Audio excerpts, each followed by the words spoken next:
Hello दोस्तों, सी language सीखने की सीरीज का आज 4th लेक्चर है। आज के इस लेक्चर में हम सी लैंग्वेज का फर्स्ट एग्जीक्यूटेबल प्रोग्राम बनाएंगे और उसे कोड ब्लॉक्स पर रन करते हुए उस प्रोग्राम का आउटपुट देखेंगे। हम इसी प्रोग्राम में कोई सिंटैक्स एरर करते हुए ये जानेंगे सी कंपाइलर एरर कैसे शो करता है और हम कैसे इस एरर को रिमूव कर सकते हैं। लास्ट में हम सी प्रोग्राम में बहुत बार यूज किए जाने वाले फंक्शन यानी प्रिंटफ फंक्शन के बारे में भी अच्छे से जानेंगे। तो चलते हैं सी लैंग्वेज का फर्स्ट एग्जीक्यूटेबल प्रोग्राम देखते हैं।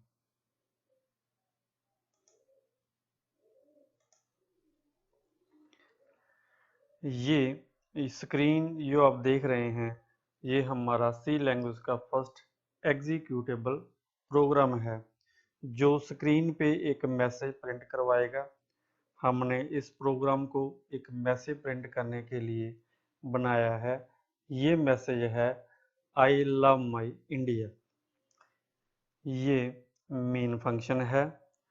इसकी बॉडी इस लेफ्ट हैंडेड ब्रेस से शुरू होती है और इस राइट हैंडेड ब्रेस से खत्म होती है।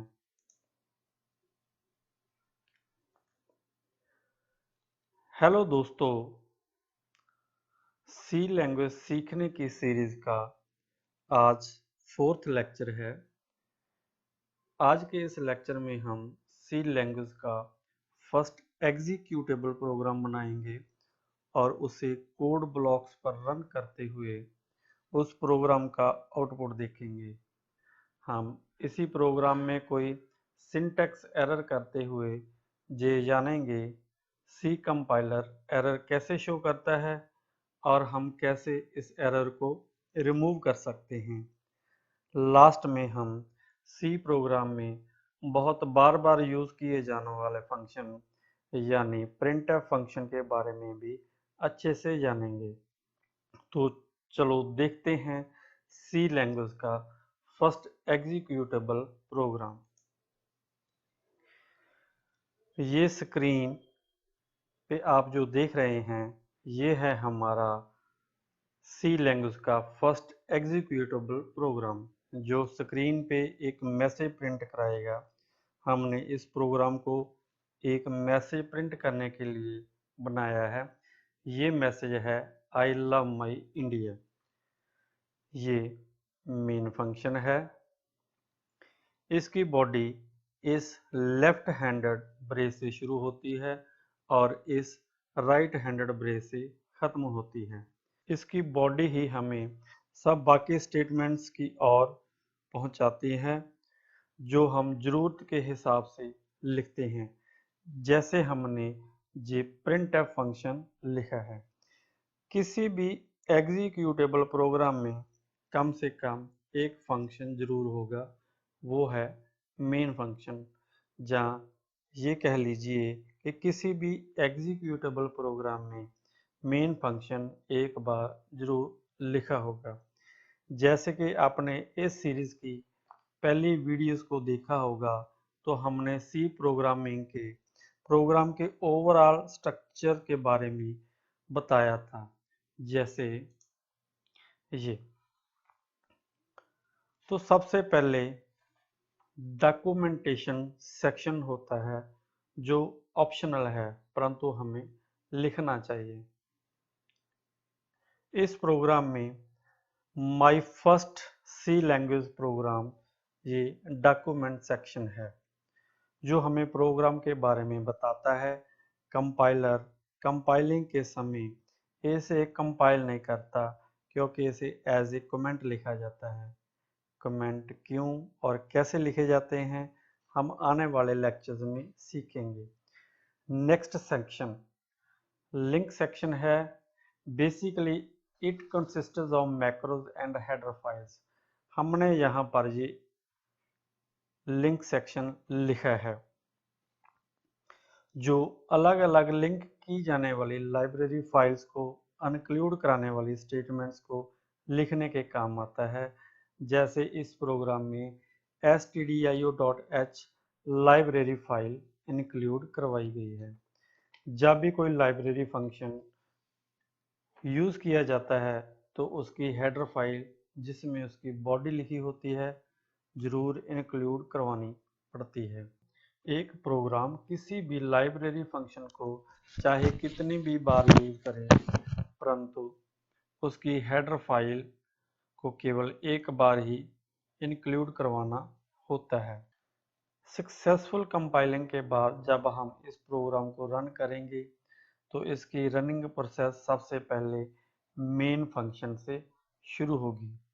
कंट्रोल सबसे पहले मेन फंक्शन वाली लाइन को पढ़ता हुआ नीचे की ओर बढ़ेगा। मेन फंक्शन की बॉडी में सबसे पहले वाली स्टेटमेंट को पढ़ेगा, जैसे इस प्रोग्राम में है printf I love my India। ये printf फंक्शन एक लाइब्रेरी फंक्शन है। इसकी बॉडी stdio.h जो कि एक लाइब्रेरी फाइल है उसमें पड़ी है, जिसकी सहायता से ये अपना काम करता है।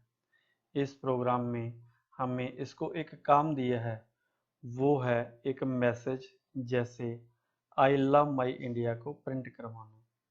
जब कंट्रोल इस लाइन को पढ़ेगा तो printf फंक्शन इस मैसेज को अपनी बॉडी जो एक हेडर फाइल या लाइब्रेरी फाइल stdio.h में पड़ी है उसको पास करेगा, मतलब भेज देगा। उस फाइल या फंक्शन में लिखी कमांड्स स्टेटमेंट्स उस मैसेज को स्क्रीन पर प्रिंट करवा देगी और कंट्रोल उस हेडर फाइल से फिर वापस मेन फंक्शन में आएगा और बाकी बची स्टेटमेंट्स को एग्जीक्यूट करवाने लगेगा। जब सभी स्टेटमेंट्स एग्जीक्यूट हो जाएंगी तब इस मेन फंक्शन का एंड हो जाएगा और प्रोग्राम की एग्जीक्यूशन भी पूरी हो जाएगी। चलो हम इस प्रोग्राम को पहले कोड ब्लॉक्स पर बनाते हैं, फिर उसे कंपाइल करवाते समय साथ में हम ये देखते हैं कि इसकी एग्जीक्यूटेबल फाइल बनती है या नहीं। इस फाइल को रन करवाकर हम आउटपुट भी देखेंगे। तो चलो चलते हैं हम इस प्रोग्राम को कोड ब्लॉक्स पर एग्जीक्यूट करने।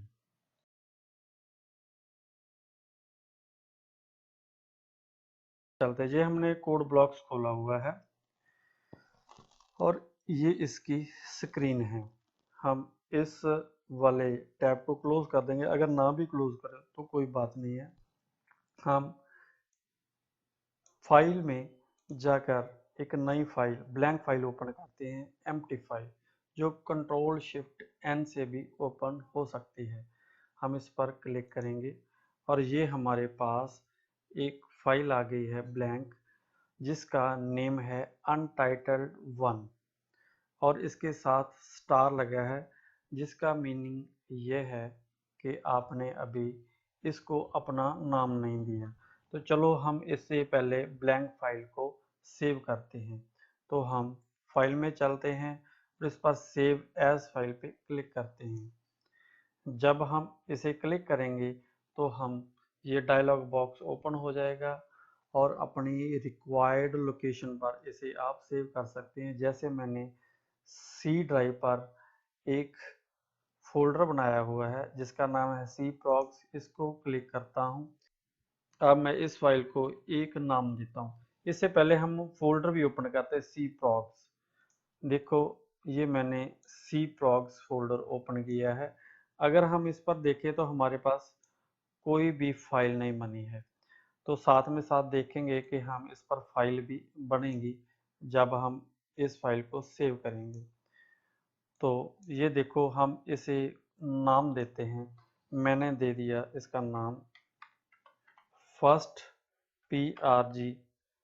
जब फर्स्ट CPRG डॉट सी हमने पहले भी डिस्कस किया है पहले वाले लेक्चर्स में कि जब भी हम कोई सी का प्रोग्राम सेव करेंगे तो डॉट सी उसकी एक्सटेंशन जरूर देंगे।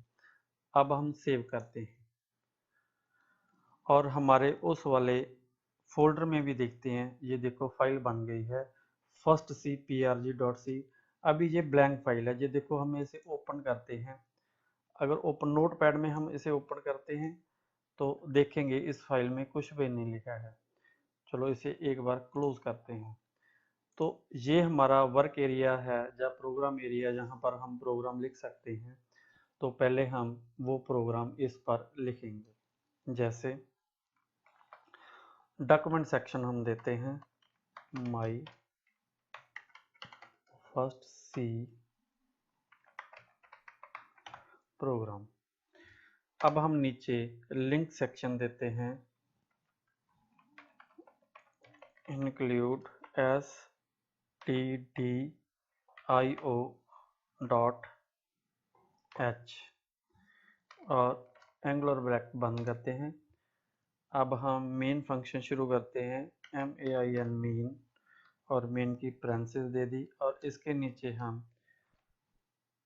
स्क्वायर ब्रैकेट देकर हमने वो फंक्शन की बॉडी शुरू कर दी। और नीचे साथ में ही हमारे पास राइट हैंडेड ब्रेस भी आ गई है, जो कि इस प्रोग्राम का एंड बताती है, इस फंक्शन का एंड बताती है।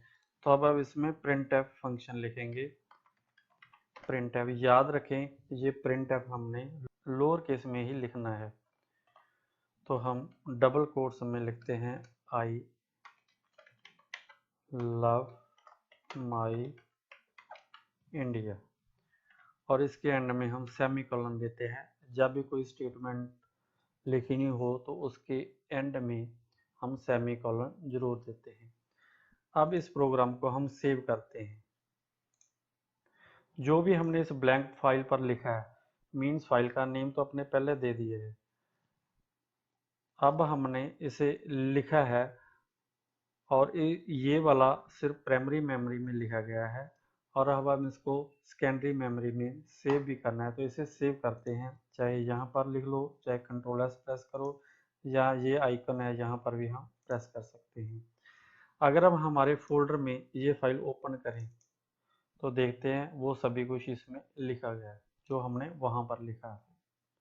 इसको क्लोज करते हैं और अब हम इस प्रोग्राम को बिल्ड करेंगे।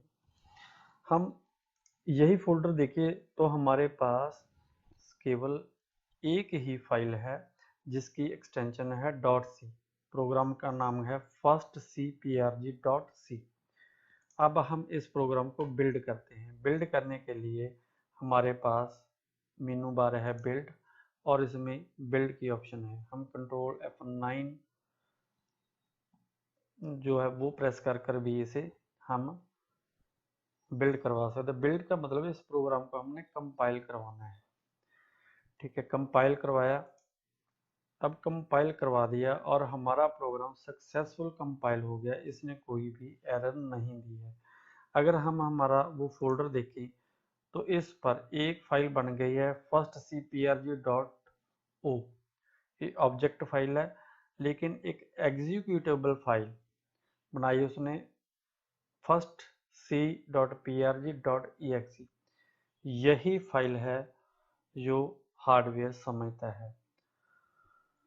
तो अब हम इस प्रोग्राम को रन करते हैं और आउटपुट देखते हैं। जैसे ही हम इस प्रोग्राम को बिल्ड पर जाएंगे और रन प्रेस करेंगे या कंट्रोल F10 प्रेस करेंगे तो ये फाइल रन हो जाएगी। रन करते हुए इसने हमें ये मैसेज दिखा दिया है आई लव माई इंडिया, और इसके नीचे ये 2 लाइन में मैसेज कोड ब्लॉक्स ने दिखाया है, ये हमने प्रिंट नहीं करवाया। और अब हम इसे क्लोज करते हैं। हम इसमें एक सिंटैक्स एरर कोई देकर देखते हैं। सपोज करो मैंने printf की p बड़ी कर दी, printf की p बड़ी कर दी। अब मैं इसे सेव करके और बिल्ड करता हूँ। अब बिल्ड करेंगे तो हमें ये एक एरर दिखाया नीचे। अगर हम थोड़ा सा कोड ब्लॉक्स ऊपर करते हैं तो नीचे उन्होंने एक एरर दिखा दिया है लाइन नंबर 6 में। क्या एरर दिखाया? Undefined reference to printf। मतलब जो printf है वो अनडिफाइंड है। printf को सी कंपाइलर नहीं जानता ये कैपिटल P वाला printf कौन सा है।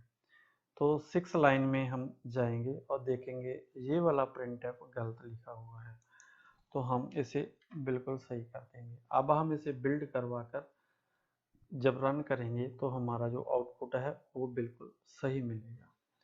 तो ऐसे जब हम मेन है, सपोज करो मेन के साथ हम डबल एन लिखते हैं, डबल एन लिख दिया गलती से। अब हम इसे सेव करते हैं और अब हम इसे बिल्ड करते हैं। बिल्ड यहाँ से भी हो जाता है, क्लिक करें और अब उसने 4th लाइन में शो कर दिया है undefined reference to win main. जो मेन है उसमें वो अनडिफाइंड है, क्योंकि जब भी फंक्शन कॉल हुई तो उसने मेन को कॉल किया, पर यहाँ पर मेन है नहीं है जो एक्चुअल में मेन होना चाहिए। तो हमने क्या किया, इसकी एन डिलीट की और सेव किया प्रोग्राम। अब हम इसे बिल्ड करते हैं। अब प्रोग्राम बिल्ड हो गया है। अब उसने कोई भी एरर नहीं दी है और अब हम इसे रन करवा कर आउटपुट देख सकते हैं। ऐसे कंपाइलर इसको जड़ा एरर वो दिखाता है। अब हम यहाँ पर लिखा हुआ मैसेज भी चेंज कर सकते हैं, तो देखते हैं हम क्या चेंज होती है। मैंने लिख दिया आई लव माई इंडिया की जगह सपोज करो मैंने लिख दिया आई लव माई स्कूल, यहाँ पर ये लिख दिया। अब हम इसको सेव करेंगे और फिर बिल्ड करते हैं और अब हम रन करते हैं, तो अब मैसेज आ गया आई लव माई स्कूल। ऐसे हम कोई भी चेंज कर सकते हैं जो भी हम चाहें। अब हम इसके बाद आगे printf फंक्शन के बारे थोड़ा और पढ़ते हैं। More on printf function. पहले लिखा हुआ है the printf function is a built in function. जो printf फंक्शन है एक लाइब्रेरी फंक्शन है, एक बिल्ट इन फंक्शन है। इसकी बॉडी पहले से ही सी लैंग्वेज की लाइब्रेरीज में डिफाइन की गई हुई है। It is declared and prototyped in the header file stdio.h। एक सी की लाइब्रेरी में एक फाइल है stdio.h, उसमें इसकी बॉडी बनाई गई है। It has only one argument। कोई भी फंक्शन है उसकी पेरेंसेस में हम जो भी देते हैं उसको बोलते हैं हम आर्ग्यूमेंट्स ऑफ फंक्शन। जैसे printf में हमने ये डबल कोट्स में इंक्लूड करवाकर हमने एक आर्ग्यूमेंट दी है, वो क्या है, एक मैसेज है I love my India. It has only one argument. जो printf फंक्शन है वो केवल एक ही आर्ग्यूमेंट लेता है।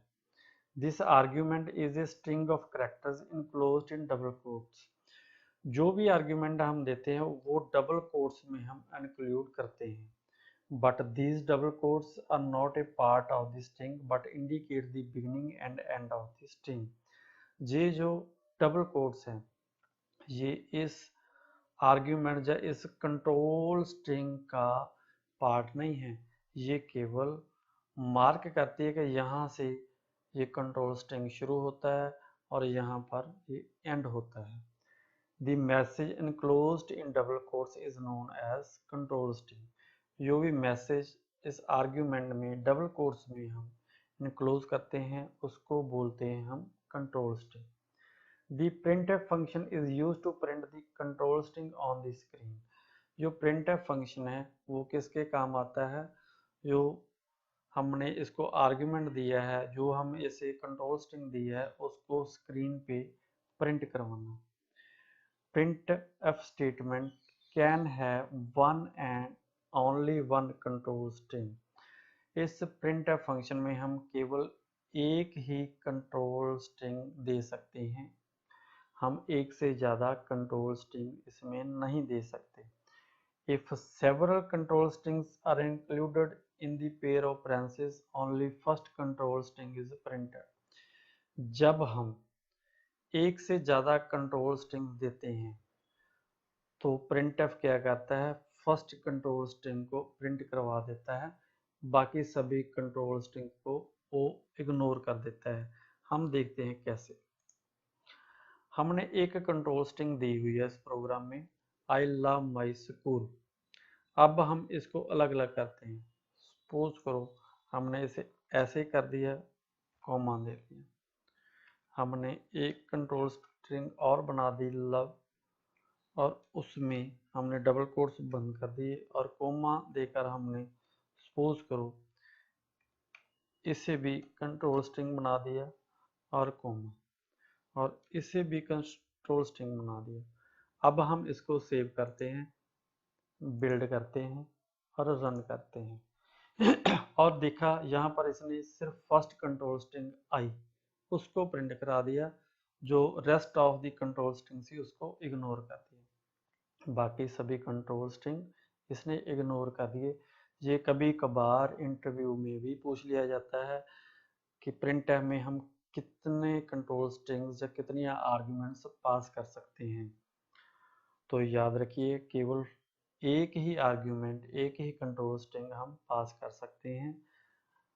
कभी कभार ये भी पूछ लिया जाता है अगर हम एक से ज़्यादा कंट्रोल स्ट्रिंग्स प्रिंटफ फंक्शन में दे दें तो क्या वो एरर शो करेगा? नहीं, वो एरर शो नहीं करेगा। ये सिर्फ फर्स्ट कंट्रोल स्ट्रिंग को स्क्रीन पे प्रिंट कराएगा, बाकी सभी कंट्रोल स्ट्रिंग को इग्नोर कर देगा। ये हमेशा याद रखिएगा। तो ये यहाँ पर एक नोट करने वाली चीज़ है, you may deal with a long control string in printf.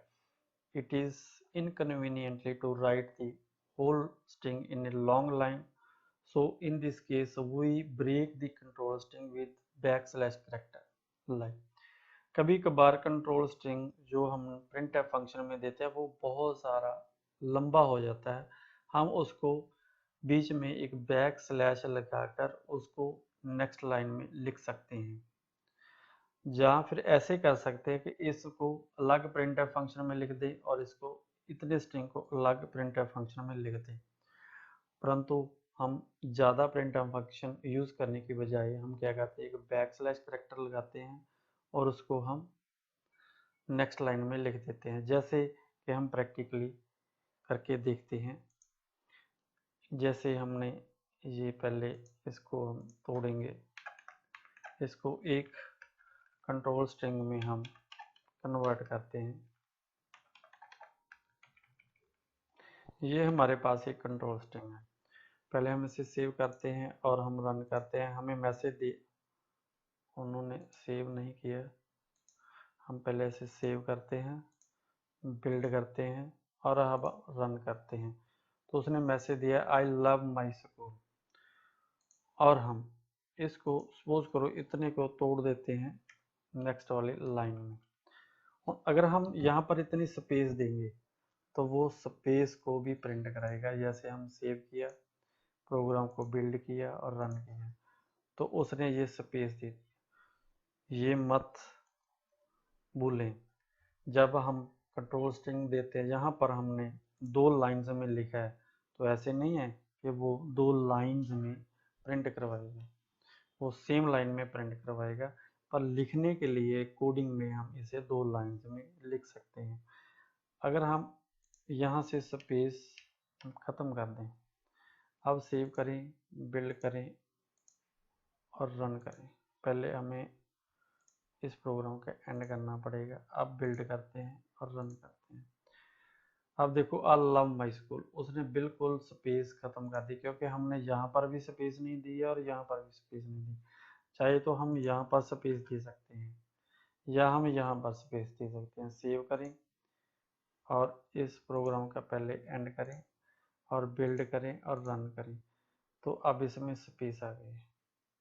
परंतु लिखने में हमें इसे 2 लाइनों में लिखा है, परंतु आउटपुट स्क्रीन पर इसने सिर्फ एक ही लाइन में इसे शो किया है। इसको भी हम देखेंगे कि नेक्स्ट लाइन में हाफ स्ट्रिंग को अपने प्रिंट करवाना है तो कैसे प्रिंट करवाएंगे, हम आने वाले लेक्चर में डिस्कस करेंगे। तो आज ही बस इतना। अगर आपको हमारे ये सीरीज़ पसंद आई है, जहाँ हमारे ये लेक्चर्स आपको पसंद आ रहे हैं, तो प्लीज़ इनको लाइक करिएगा, अच्छा सा कमेंट करिएगा, शेयर करें और हमारे चैनल को सब्सक्राइब करें। Thank you.